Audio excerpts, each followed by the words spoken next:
ನಮಸ್ಕಾರ ಸ್ನೇಹಿತರೆ, ನಿಮಗೆ ಇವತ್ತು ನಾನು ಸುಲಭವಾಗಿ ಒತ್ತು ಶಾವಿಗೆ ಮಾಡುವ ರೀತಿಯನ್ನು ಹೇಳ್ತಿದ್ದೇನೆ. ನೋಡಿ, ನಾನಿಲ್ಲಿ ಮಾಡಿದ್ದೇನೆ. ಸುಲಭವಾದ ರೀತಿಯಲ್ಲಿ ಮಾಡುವ ವಿಧಾನವನ್ನು ನೋಡುವ. ಮೊದಲೆಲ್ಲ ಅಕ್ಕಿ ನೆನೆ ಹಾಕಬೇಕು, ಅದನ್ನು ಕಡಿಬೇಕು. ಆಮೇಲೆ ಅದನ್ನು ಒತ್ತು ಶಾವಿಗೆ ಹಾಕಿ ಒತ್ತಬೇಕು.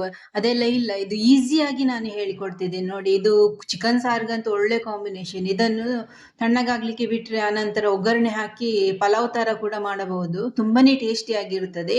ಈ ಸುಲಭವಾದ ರೀತಿಯಲ್ಲಿ ನಾನು ಒತ್ತು ಶಾವಿಗೆ ಮಾಡೋದು ನಿಮಗೆ ಹೇಳಿಕೊಡ್ತಾ ಇದ್ದೇನೆ. ಬನ್ನಿ ನೋಡೋಣ. ಇಲ್ಲಿ ನಮಗೆ ಯಾವುದೇ ಮಾಲ್ಗಳಲ್ಲಿ ಅಥವಾ ಅಂಗಡಿಗಳಲ್ಲಿ ಶಾವಿಗೆ ಸಿಕ್ಕುತ್ತದೆ. ಬೇರೆ ಬೇರೆ ಕಂಪನಿಗಳ ಶಾವಿಗೆ ಬರ್ತದೆ, ಅಕ್ಕಿ ಶಾವಿಗೆ ಇದು. ಇದನ್ನು ನೋಡಿ, ನಾನು ಇಲ್ಲಿ ಮಾಡಿದ್ದೇನೆ. ಚಿಕನ್ ಸಾರು ಕೂಡ ಹಾಕಿದ್ದೇನೆ. ಎಷ್ಟು ರುಚಿಯಾಗಿ ಬಂದಿದೆ ಅಂದ್ರೆ ಸೂಪರ್. ಅಂಗಡಿಯಲ್ಲಿ ಸಿಕ್ಕುವ ಅಕ್ಕಿ ಶಾವಿಗೆ ಒಂದು ಪ್ಯಾಕೆಟ್ ಇದ್ರೆ ಸಾಕು. ನೀವು ಮನೆಯಲ್ಲಿ ಎಷ್ಟು ಬೇಕಾದ್ರೂ ತಯಾರು ಮಾಡಬಹುದು.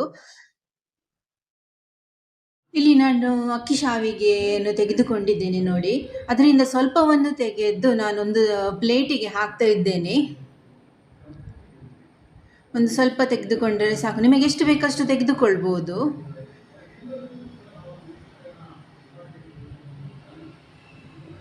ಒಂದು ಕಾಲ್ವಾಸಿ ತೆಗೆದುಕೊಂಡಿದ್ದೇನೆ. ಈಗ ನಾನು ಒಂದು ಪಾತ್ರೆ ತೆಗೆದು ಅದಕ್ಕೆ 1 ಲೀಟರಷ್ಟು ನೀರು ಸೇರಿಸಿ ಅದಕ್ಕೆ ಉಪ್ಪನ್ನು ಹಾಕಿ ಬಿಸಿಗೆ ನೀರನ್ನು ಕುದಿಯಲು ಇಟ್ಟಿದ್ದೇನೆ. ಅದು ನೀರು ಕುದಿದ ಕೂಡಲೇ ಈ ಶಾವಿಗೆಯನ್ನು ಹಾಕಿ ಸ್ವಲ್ಪ ಮಿಕ್ಸ್ ಮಾಡಿ ಗ್ಯಾಸನ್ನು ಆಫ್ ಮಾಡಿ, ಕೂಡಲೇ ಗ್ಯಾಸನ್ನು ಆಫ್ ಮಾಡಿ ಬಿಡಬೇಕು. ಅದನ್ನು 5 ನಿಮಿಷ ಅಲ್ಲೇ ಬೇಯಲಿಕ್ಕೆ ಬಿಡೋಣ. ಗ್ಯಾಸನ್ನು ಆಫ್ ಮಾಡಬೇಕು. ಮುಚ್ಚಳ ಮುಚ್ಚಿ ಒಂದು 5 ನಿಮಿಷಗಳ ಕಾಲ ಪಕ್ಕಕ್ಕೆ ಇಟ್ಟರೆ ಸಾಕು.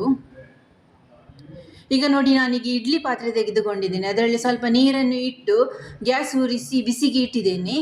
ಅದಕ್ಕೆ ಇಡ್ಲಿ ಮಾಡುವ ಪ್ಲೇಟನ್ನು ಅದರಲ್ಲಿ ಇಟ್ಟಿದ್ದೇನೆ. ಈಗ ಅದಕ್ಕೆ 5 ನಿಮಿಷ ಆಗಿದೆ. ಒತ್ತು ಶಾವಿಗೆದು ನೀರನ್ನು ಬಸೆದು ಇದಕ್ಕೆ ನಾನು ಸೇರಿಸ್ತಾ ಇದ್ದೇನೆ. ಬಿಸಿ ಆಗಿದೆ ಈಗ ಇದನ್ನು ಒಂದೊಂದೇ ಚಮಚದಲ್ಲಿ ನಾನು ಅದಕ್ಕೆ ಹಾಕ್ತಾ ಇದ್ದೇನೆ. ನೀರನ್ನು ಹಾಕಲಿಕ್ಕಿಲ್ಲ, ನೀರನ್ನು ಬಸಿದು ಸೋಸಿ ಅದಕ್ಕೆ ಹಾಕಬೇಕು.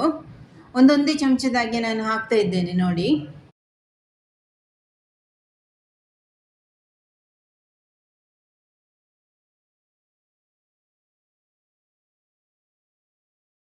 ಹೀಗೆ ಎಲ್ಲವನ್ನು ಅದಕ್ಕೆ ಸೇರಿಸಬೇಕು ನಾವು. ಈಗಿನ ಫಾಸ್ಟೆಸ್ಟ್ ಲೈಫ್ನಲ್ಲಿ ಇದು ಸುಲಭವಾಗಿ ಮಾಡುವ ವಿಧಾನಗಳು. ಇದಂತೂ ತುಂಬಾನೇ ಸೂಪರ್ ಆಗಿ ಟೇಸ್ಟಿಯಾಗಿ ಬರ್ತದೆ. ನೋಡಿ, ಎಲ್ಲವನ್ನು ಹಾಕಿದ್ದೇನೆ. ಈಗ ಮುಚ್ಚಳ ಮುಚ್ಚಿ ಒಂದು 5 ನಿಮಿಷಗಳ ಕಾಲ ಬೇಯಿಸಿದರೆ ಸಾಕು ಶಾವಿಗೆಯನ್ನು.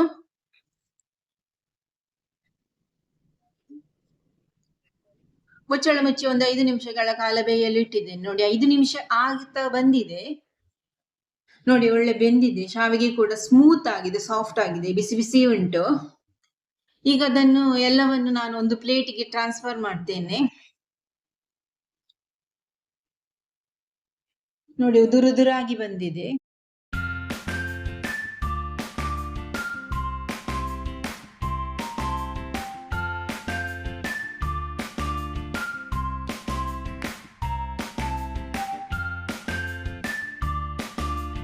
ನೋಡಿ, ಎಲ್ಲವನ್ನು ಒಂದು ಪ್ಲೇಟಿಗೆ ಹಾಕ್ತಾ ಇದ್ದೇನೆ. ಇದು ನೀವು ಒಗ್ಗರಣೆ ಕೊಟ್ಟು ಪುಲಾವ್ ಕೂಡ ಮಾಡ್ಬೋದು, ಅಥವಾ ಚಿಕನ್ ಸಾರಾಗಲಿ ವೆಜ್ ಕರಿ ಆಗಲಿ ಅದರಲ್ಲಿ ಕೂಡ ತಿನ್ನಬಹುದು. ಹಾಗೆಯೇ ತುಂಬಾ ಟೇಸ್ಟಿಯಾಗಿರ್ತದೆ. ನೀವು ಕೂಡ ಟ್ರೈ ಮಾಡಿ ನೋಡಿ. ನೋಡಿ, ನಾನು ಚಿಕನ್ ಸಾರು ಮಾಡಿದ್ದೇನೆ ಮನೆಯಲ್ಲಿ. ಅದಕ್ಕೆ ನಾನು ಒತ್ತು ಶಾವಿಗೆಯನ್ನು ಮಾಡಿದ್ದು. ಇದು ತುಂಬಾ ಟೇಸ್ಟಿಯಾಗಿ ಕೂಡ ಬಂದಿದೆ. ಈ ಒತ್ತಿಗೆ ಶಾವಿಗೆ ಮಾಡುವ ವಿಧಾನ ನೋಡಿದ್ದೀರಲ್ಲ. ಇಷ್ಟವಾದಲ್ಲಿ ಲೈಕ್, ಶೇರ್, ಸಬ್ಸ್ಕ್ರೈಬ್ ಮಾಡಿ.